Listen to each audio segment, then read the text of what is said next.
The scream cut through the air, like something alive. It was high, sharp. Scared, people turned. Music stopped. A Siya man dropped his stick into the fire. All eyes shifted to the back of the mommy market, behind the last stall, near the bush where trash piles up and people don't go unless they want to hide something. Mama Chica ran first. Her son Chica had gone back there chasing a lizard, laughing barefoot through the dust just minutes ago. Now the child was frozen, staring at something half-buried under a sack and dried leaves. People gathered, soldiers included. Nobody wanted to touch it at first. Then a boy pulled the sack back with a stick. The smell hit them first. Thick. Rotten. Full of flies, then they saw it.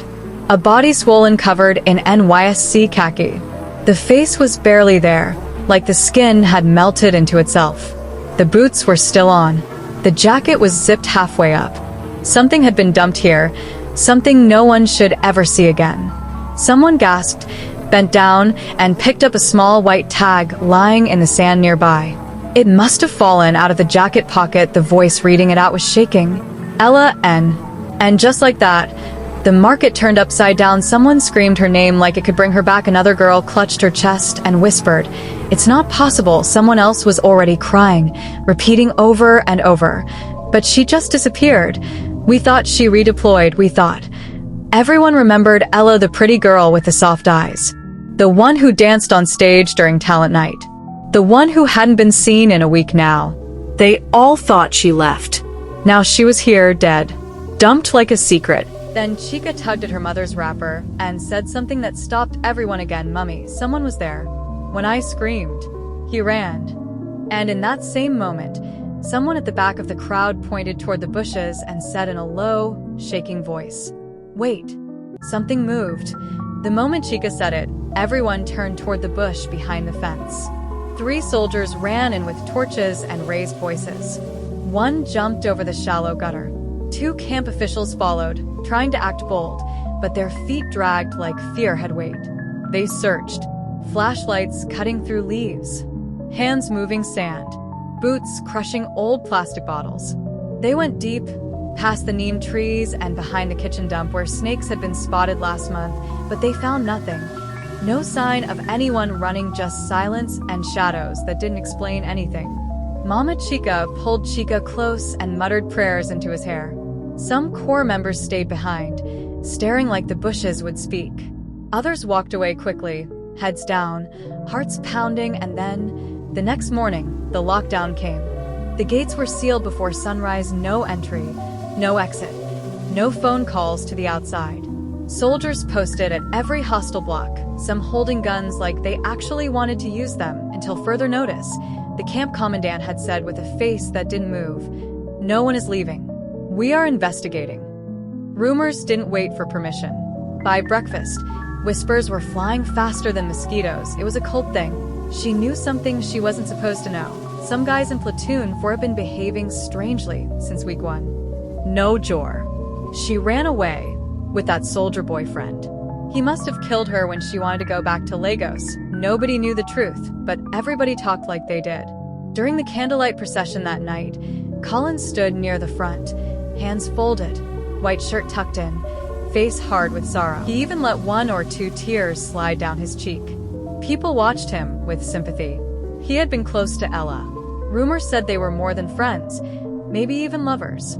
He had posted her picture on his WhatsApp the day she vanished with the caption, "Missing but never forgotten."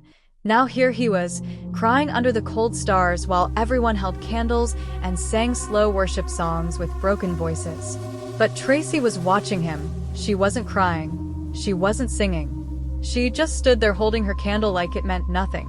Tracy had known Ella since secondary school. They'd come to NYSC together. She knew what Ella liked, what scared her, who she trusted. And she knew, deep in her bones, that Collins was acting up. The way he looked around before crying. The way he kept checking who was watching him. Then she remembered something Ella had told her 2 days before she disappeared. A secret something about a text she received in the middle of the night. A message that made her afraid. Tracy's fingers tightened around her candle as her eyes stayed on Collins, still sobbing near the front row. He was hiding something, but what could it be? Ella and Collins became friends on the second day of camp. She was sitting alone behind the multipurpose hall, peeling boiled egg, when he walked up and said, "Asphydi is rubbish, right?" She nodded. That was it from that day. They kept finding each other, after each parade, during lectures, in the food queue. They didn't talk much, but when they did, it was easy. Both of them hated the shouting, the fake team spirit, the smiling camp officials who handed out punishments like candy. They started sneaking out during the lights out meeting near the back of the parade ground, by the flagpole, just the two of them under the stars. They'd sit on the damp grass and talk about Legos, music, annoying parents.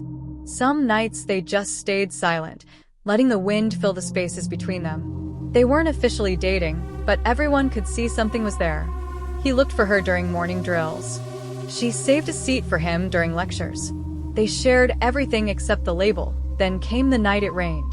Heavy rain, thunder shaking windows, wind ripping through mosquito nets. Most people stayed in bed. But Ella slipped out of her hostel, hoodie over her head, heading to their usual spot.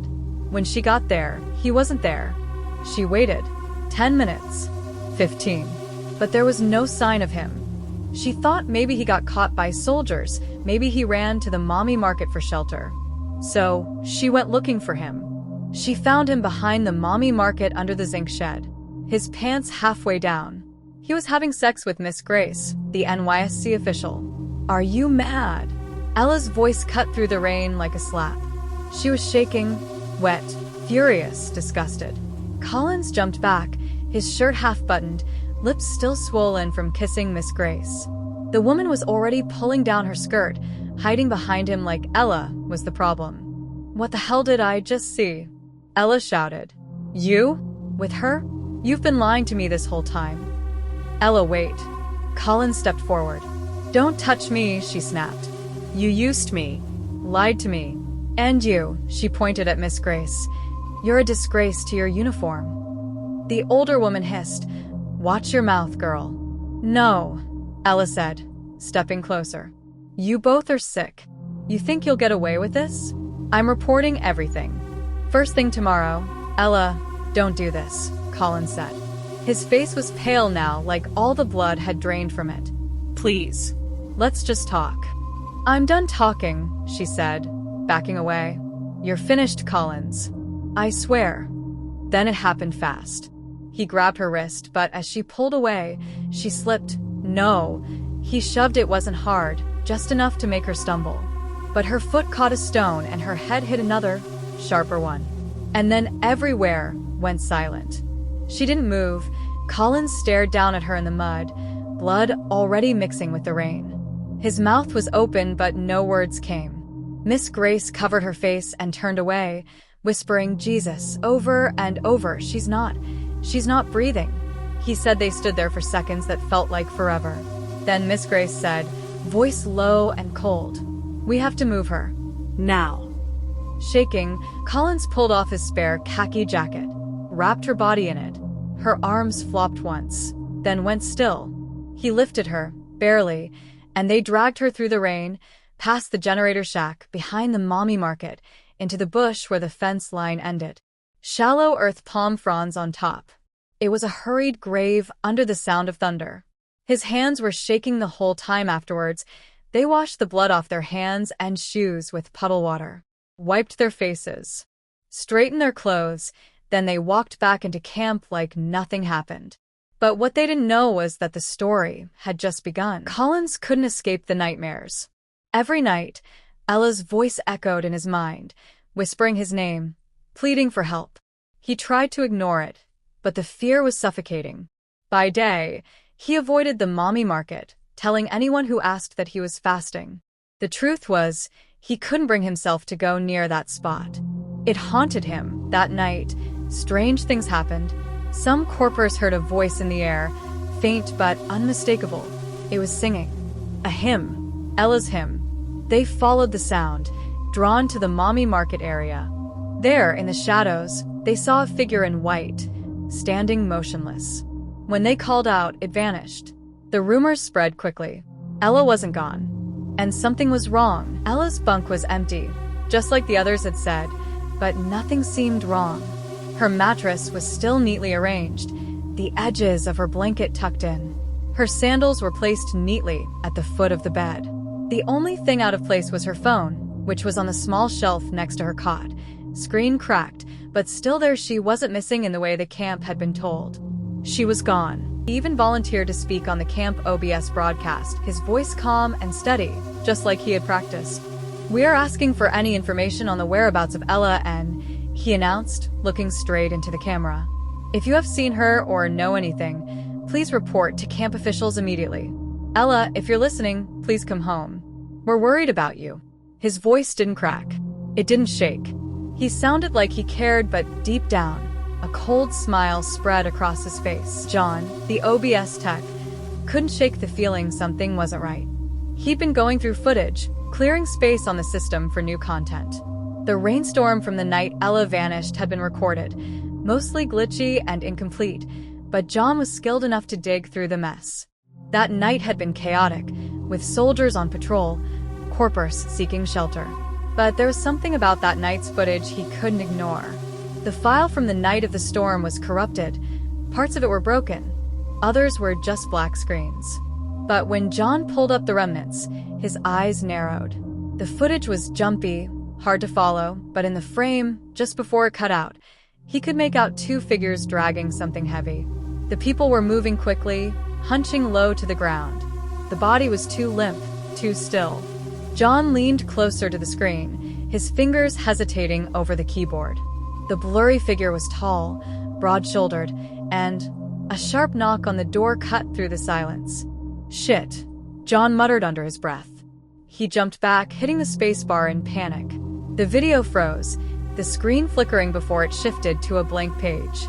Collins stepped into the room, looking casual, like he always did. He glanced at John's screen, then at him. "Everything okay here?" John quickly closed the file, forcing a smile. "Yeah, just clearing some old footage. You know how it is." Collins raised an eyebrow, then smirked. "You're working late." John shifted uncomfortably. "Yeah, just trying to get this stuff done before the weekend." Collins moved closer, looking over John's shoulder. The tension in the room thickened. "You know, I heard there's some good footage of the rainstorm from that night. Maybe you could use it for the camp's wrap-up, yeah?" John nodded, but his mind raced. "Yeah, I was just getting to that." Before he could stop him, Collins reached for the keyboard, his fingers fast. "I'll save you the trouble," he said, quickly removing the flash from the system. "I'll check it out and return it to you," Collins added. John's heart pounded. He opened his mouth to protest, but nothing came out. The file was gone just like that. Collins turned, giving him one last smile before walking out. Tracy wasn't expecting to find anything when she walked past the boys' hostel toilet. She'd been out to relieve herself, nothing more. But as she turned the corner near the back of the building, something caught her eye, a small, shiny object in the dirt. At first, she thought it was just a rock or trash, but when she bent down, she realized it was a flash drive, half buried in the mud. Her heart skipped a beat. No one had been around here recently. It was just her and the emptiness of the night. She picked it up, wiping the dirt off, and felt a strange pull inside her. She couldn't explain it. She just knew it meant something. She picked it up, wiping the dirt off, and felt a strange pull inside her. She couldn't explain it. She just knew it meant something. Maybe it was the way it gleamed in the low light, or maybe it was the nagging feeling in her chest that something wasn't right. She looked around, then slipped it into her pocket. Back in her room, Tracy plugged the flash drive into her laptop. The screen flickered for a moment, the computer working to read the file. Then the footage began to load, broken at first, then slowly clearing up. Tracy stared at the screen in disbelief. The footage was dark, grainy, and glitchy, but she could make out the outline of two figures moving quickly through the rain. And then she saw it. A khaki jacket, unmistakable in the dim light. But it wasn't just the jacket that made Tracy's blood run cold. It was the number on the sleeve. Ella's number. Tracy's breath caught in her throat. She froze. The body in the video wasn't moving. It was limp, heavy. The people that were dragging it didn't seem to care about how they handled it. Tracy could make out a few details about the people dragging it. He was tall, broad-shouldered, and moving with an urgency that didn't sit right. And the lady, she looked really family. She squinted, her heart pounding as she leaned closer to the screen. It wasn't just the khaki jacket or the number that told her who this was. She recognized the posture, the way the guy moved. It was Collins. Her mind spun with disbelief. Collins. Her friend. Her best friend's boyfriend. She had no idea what to make of this. But the evidence was undeniable. Ella. The body. Collins and a woman dragging her into the bush. Tracy's hands were shaking as she pulled the flash drive from her laptop. She didn't hesitate for long. She couldn't. This was it, the proof she needed. Without thinking, she grabbed her bag and rushed out of the room, making her way to the commandant's office. The drive felt heavier in her pocket than it ever had before. When she reached the door, her pulse quickened. She knocked once, then entered without waiting for a response. "Tracy? What is it?" he asked as she walked in. She slammed the flash drive down on his desk, not caring about any formalities. "I need you to see this," she said, voice trembling but firm. The commandant's brow furrowed as he picked up the drive. "What's this?" "Just watch it," she said, forcing herself to stay calm. He hesitated, then plugged the drive into his computer. The screen flickered, and soon, the footage appeared. As he watched, his face slowly drained of color. When the video ended, Tracy's voice broke the silence. "What are we going to do now?" she asked, but he didn't respond immediately. The atmosphere on the parade ground was thick with anticipation as corpers stood in formation. The passing out parade rehearsal was supposed to be the climax of their camp experience, but today it would become something far different. Tracy stood next to the commandant, the flash drive heavy in her pocket. She had already told the commandant everything about Collins and Miss Grace, the camp official, and their role in Ella's death. Now it was time for the confrontation. The commandant stepped forward, raising her hand. The crowd fell silent. "Everyone, stop what you're doing," the commandant's voice rang out. Collins and Miss Grace looked up, confusion and fear creeping across their faces. The commandant's cold eyes met theirs. Tracy stepped forward, holding the flash drive in her hand. She didn't waste any words. "Collins," she said, her voice sharp, "you didn't just lose a friend. You killed her." Gasps rippled through the crowd. Collins' face drained of color, his eyes wide with panic. He tried to move, but the soldiers closed in around him. "No," Collins shouted, his voice trembling. "I didn't. You did," Tracy interrupted, her voice cutting through his lies. She turned to Miss Grace. "And you helped him." Miss Grace's face paled, but she remained silent, eyes darting to Collins. He was trembling, no longer able to hold back the truth. "I loved her," Collins choked out, his voice breaking. "I didn't mean to kill her. It was an accident. I swear." "It just happened." The commandant stepped forward, her eyes hard as steel. "It wasn't an accident. You both killed her. You buried her like she meant nothing." Tears welled up in Collins' eyes. He fell to his knees. "I didn't mean to," he sobbed. "I was scared. I didn't know what to do." Miss Grace stood motionless, her eyes never meeting anyone's. The guilt hung heavy in the air, but she knew there was no escaping it now. The soldiers moved in swiftly, grabbing Collins and Miss Grace, shackling their wrists. They tried to resist, but the truth had already been exposed. Tracy stood tall, watching them being taken away. It wasn't the justice she wanted, but it was justice nonetheless. Ella's voice had been heard, and the truth was finally out. As the truck drove off, Tracy felt a sense of closure. Her friend would rest now. The pain of loss would always be there, but at least now there was peace. Moral lesson: lies can only hide the truth for so long. In the end, justice prevails, and the truth always comes to light. We must be brave enough to face the consequences of our actions, no matter how difficult it may be.